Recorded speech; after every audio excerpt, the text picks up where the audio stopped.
Hello friends, அஸ்ஸலாமு அலைக்கும். இன்னைக்கு நல்ல யூஸ்ஃபுல்லான டிப்ஸ் தாங்க நாம பார்க்க போகிறோம். வீடியோக்கு போக முன்னாடி நம்மளோட சேனலை சப்ஸ்கிரைப் பண்ணாதவங்க சப்ஸ்கிரைப் பண்ணிக்கோங்க. பக்கத்தில் இருக்கிற பெல் ஐக்கானை கிளிக் பண்ணிக்கோங்க. அப்போ தான் நம்ம போடக்கூடிய வீடியோ உங்களுக்கு நோட்டிஃபிகேஷனாக வருங்க.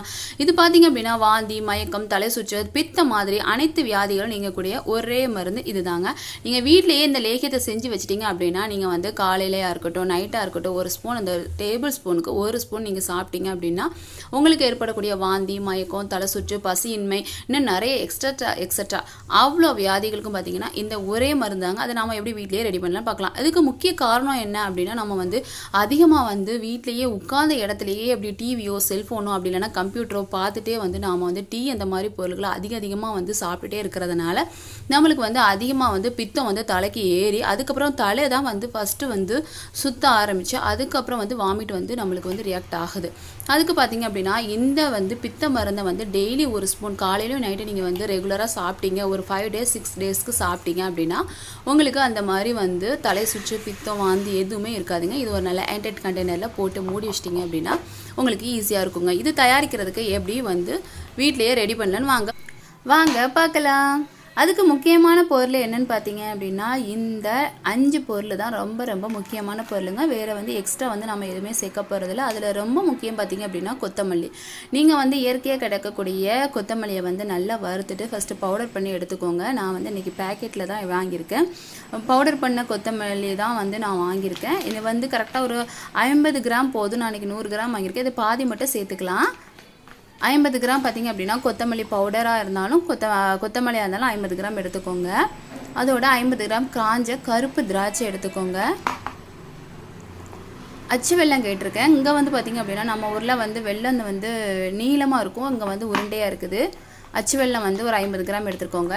இஞ்சி வந்து ஒரு துண்டு ஒரு நல்லா வந்து ஒரு 25 கிராம் அந்த அளவுக்கு எடுத்துக்கோங்க. அப்புறம் வந்து கருவேப்பிலை வந்து நல்லா ஃப்ரெஷ்ஷான கருவேப்பிலை எடுத்துக்கோங்க. காம்போடு தான் எடுக்கணும்.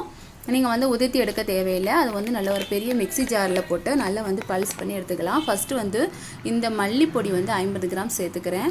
இந்த மல்லிப்பொடியும் காஞ்ச கருப்பு திராட்சையும் 50 கிராம் சேர்த்துட்டு முதல்ல வந்து நல்லா கொஞ்சமாக தண்ணி விட்டு நல்லா அரைச்சி இந்த அளவுக்கு நல்லா பேஸ்ட் பண்ணி எடுத்துகிட்டு வந்துக்கோங்க. எல்லாத்தையும் மொத்தமாக போட்டிங்க அப்படின்னா எல்லாமே ஒன்றோட ஒன்று அரைப்படாமல் இருந்துடும். அதனால் ஃபஸ்ட்டு இந்த அளவுக்கு நீங்கள் அரைச்சி எடுத்துகிட்டு வந்ததுக்கப்புறமா இஞ்சி சேர்த்துக்கோங்க. கருவேப்பிலையை அப்படியே காம்போட சேர்த்துக்கோங்க. இதையும் பார்த்தீங்க அப்படின்னா நல்ல கொஞ்சமாக, அதாவது அதிகமாக தண்ணி சேர்த்துக்காதீங்க. ஒரு அரை டம்ளருக்கும் குறைவாக வந்து தண்ணி சேர்த்து இந்த அளவு பார்த்தீங்க அப்படின்னா எந்த கொரப்புமே இல்லாமல் நல்லா பட்டு போல் இந்த அளவுக்கு நல்லா அரைச்சி எடுத்துகிட்டு வந்துக்கோங்க. ஃபைனலாக வந்து நாம் வந்து அச்சு வெல்லத்தை சேர்க்க போகிறோங்க. வெல்லம் சேர்த்துட்டு அதே மாதிரி 1/4 டம்ளருக்கு குறைவாக வந்து தண்ணி சேர்த்து நல்லா ஃபைன் பேஸ்ட்டாக நல்லா அரைச்சி எடுத்துகிட்டு வந்துக்கோங்க. இப்போ நம்மளுக்கு பித்தத்துக்கு சாப்பிடக்கூடிய லேகியம் வந்து ரெடி ஆயிடுச்சுங்க. இந்த மருந்து பார்த்தீங்க அப்படின்னா நீங்கள் கைவிடாமல் அரைக்கணும். கை வந்து விட்டுட்டீங்க அப்படின்னா கெட்டு போயிடும். இதை வந்து டெய்லி சாப்பிட்றவே ஒரு வாரத்துக்கு வச்சுருக்கோமே வெளியில் வைக்கலாமான்னா கூடாதுங்க. வெளியில் வச்சா வந்து வேஸ்ட் ஆகிடும். வெளியில் வச்சா வந்து அது கெட்டு போயிடும். அதனால் நீங்கள் வந்து ஃப்ரிட்ஜில் ஸ்டோர் பண்ணுறது தான் நல்லது. இதை வந்து நல்ல ஒரு ஏர்டைட் கண்டெய்னருக்கு மாற்றிடுங்க. இந்த மருந்தை யாரெல்லாம் சாப்பிட்லான்னு பார்க்கலாம். 8 வயசுக்கு மேற்பட்ட குழந்தைங்களுக்கு நீங்கள் தாராளமாக கொடுக்கலாம். இப்போ பார்த்தீங்க அப்படின்னா அதிகமாக வந்து குழந்தைங்க சிப்ஸு, லேஸு அந்த மாதிரி ஐட்டங்கள் சாப்பிடும் போது அவங்களுக்கு வந்து பசிக்கவே செய்யாது. இது நீங்கள் வந்து ரெகுலராக நீங்கள் கொடுத்துட்டு வந்தீங்க அப்படின்னா ஒரு 5-6 நாள் நீங்கள் கொடுத்தா கூட போதும். அதை நீங்கள் கொடுத்துட்டு வந்தீங்க அப்படின்னா அவங்க ஆட்டோமேட்டிக்காக வந்து நல்லா சாப்பிட ஆரம்பிப்பாங்க. பெரியவங்க வந்து எல்லாருமே சாப்பிட்லாங்க.